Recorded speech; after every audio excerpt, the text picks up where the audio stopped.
Okay, so today I'm going to be doing a very short summary of this book, Don't Let the Forest In by C.G. Drews. It is a young adult fantasy book with some gay romance. And I have a short overview of the characters. So, we have Andrew and Dove Perot. They're twins. We have Thomas Rye and Bryce Kane. Thomas is the love interest, Bryce is the bully.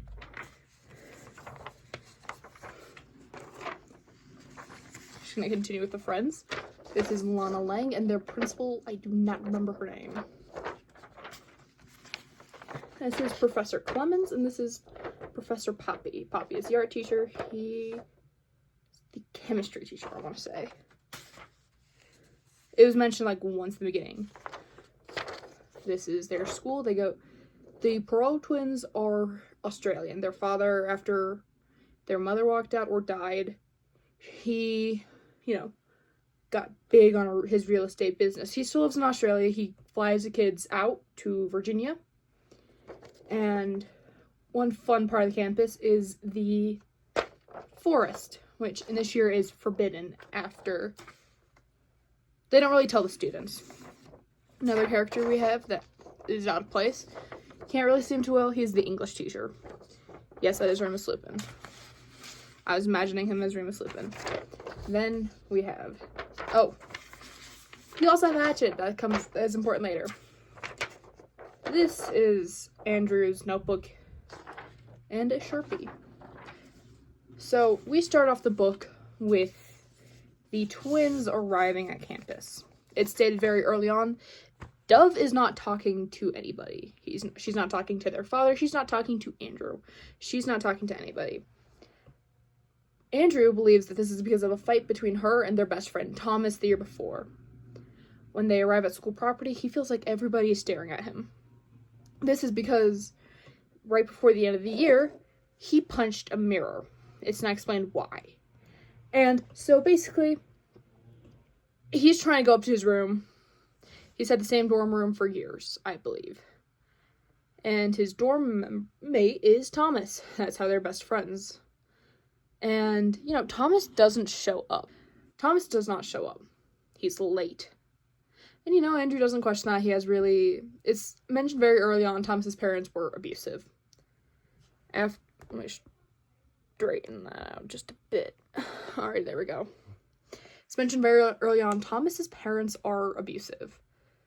He just has really abusive parents. Another thing that was mentioned very early on is Andrew wrote Thomas a love letter. One thing that Andrew is worried about when, Thomas doesn't show up, he's worried. He thinks his parents finally killed Thomas. And Thomas's parents. And then Thomas shows up. His uniform is out of whack as normal. And they go to the opening ceremony. They're getting all of the usual rules. Like, no, don't go in the forest, all that fun stuff. And then police officers show up and they take Thomas. Andrew follows, of course, he's his best friend. And it's revealed that Thomas killed his parents. Well, not actually, but that's what they think happened. And so, what happens is, over the next few months, or few weeks, Thomas and Andrew had gotten into a fight. And so, they're not talking. Thomas, being petty, split their room completely. Normally, his stuff would spill over into Andrew's side, but that was not happening. And one morning, he confronts Thomas about that. And Thomas reveals he's been fighting monsters. Well, this is revealed in the forest, because Andrew goes out to see, hey, are my twin and my best friend making out? Or are they still ignoring each other? And so what happens is they have to fight monsters. And on one class trip, they go to an art museum. It's the senior class trip. And it happened the morning after an incident with little wisps. And, alright, I've got to edit this bit.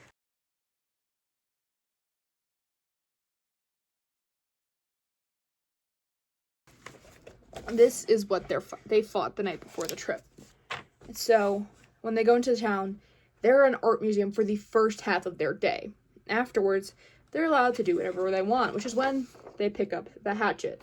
They stuff it in the bottom of their bag and leave. Right before they get back on campus, Professor Clemens tries to search their bag, and he doesn't end up doing that because of a commotion that happens. Sorry, some stuff on my bookshelf was falling over. And basically, for months, they go into the woods and they fight these monsters. Well, for weeks, really. And right before they went to the art museum, they were like, what if it's Thomas's art? And so Thomas has stopped drawing. He revealed that he had stopped drawing weeks before. So they get rid of all the sketchbooks. They get rid of all the drawings. They get rid of everything. They get rid of all the... He just stops drawing. And Miss Poppy believes that's because of art block, because Thomas is one of her best students. Oh, there's it. There's where it is. Sorry, there's been something making noise this entire time. Anyway. So, they get back to campus. They go and they bring Sharpies after they realize Andrew can write them deaths for the monsters. So they're writing on the trees, and then right before Halloween,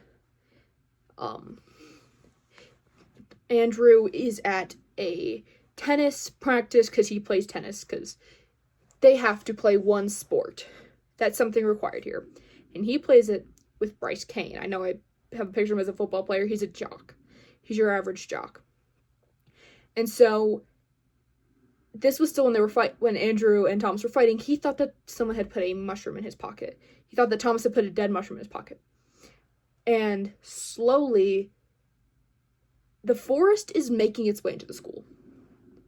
One day, Thomas and Andrew are studying, and Thomas makes them peanut butter and jelly sandwiches. They go outside, because they were inside a little study nook. And they take a bite into it. It's forest stuff. It's rotting forest stuff. And then a monster shows up. And this monster kills Mr. Clemens.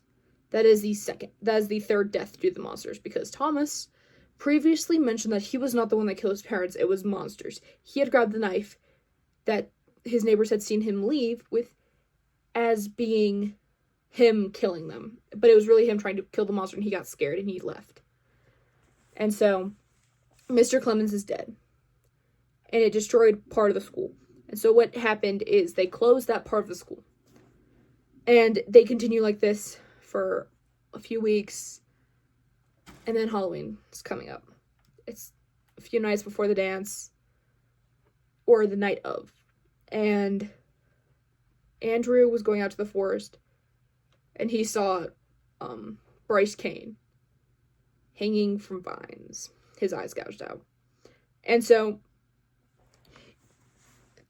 Andrew is reasonably panicking. And he finds Dove, his twin sister. She has not been a main part of this story. She gets brought up every few chapters. And so what happens is he's talking to her, and she says, Thomas got arrested. You've been hallucinating. And Andrew thinks that's wild. And so he's begging her to tell him that's not true. And then Thomas shows up. And he kills the monster that was impersonating his sister. They kill that monster. And they run out of the woods. And Thomas reveals that Dove is dead. The fight that they got into the year before was over them studying. And he wanted to ask Andrew out. One of the many subplots of this whole thing is Andrew and Thomas's romance. Andrew, as I revealed early on, had a crush on Thomas. Thomas also had a crush on Andrew. It's also revealed that, Thomas had a crush on Andrew. He's asexual. Andrew is confused. He doesn't want to kiss people. He doesn't understand it. But in the scene where It's a bunch of confusion. Dove's telling him Thomas is a hallucination. Thomas popping up. He asks Thomas to kiss him. And he does. And they know that this night is the night that they have to end it all. And the only way that they can do that is if Andrew is the teeth. That word has been thrown around a lot since Clemens' death. He needs to be the teeth. He needs to be the sacrifice. And so Andrew writes on a tree. I nearly started crying at this part.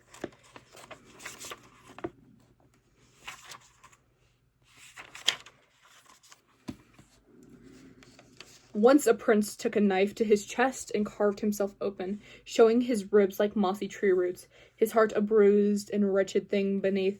No one would want a heart like his, but he'd still cut it out and give it away.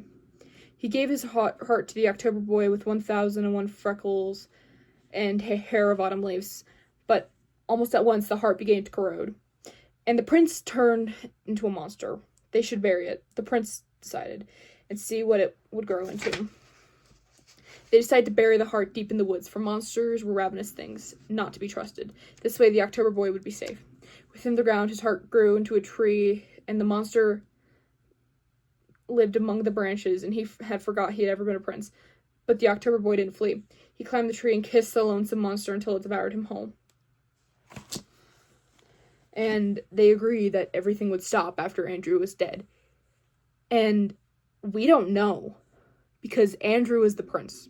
Thomas is the October boy with 1,001 freckles and hair of autumn leaves. And so, presumably, both of the boys are dead.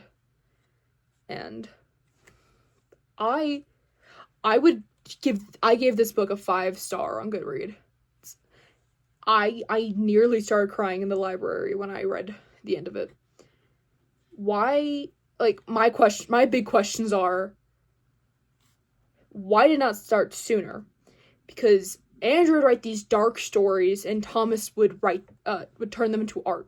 Because Thomas only could draw monsters, and Andrew only wrote sad things.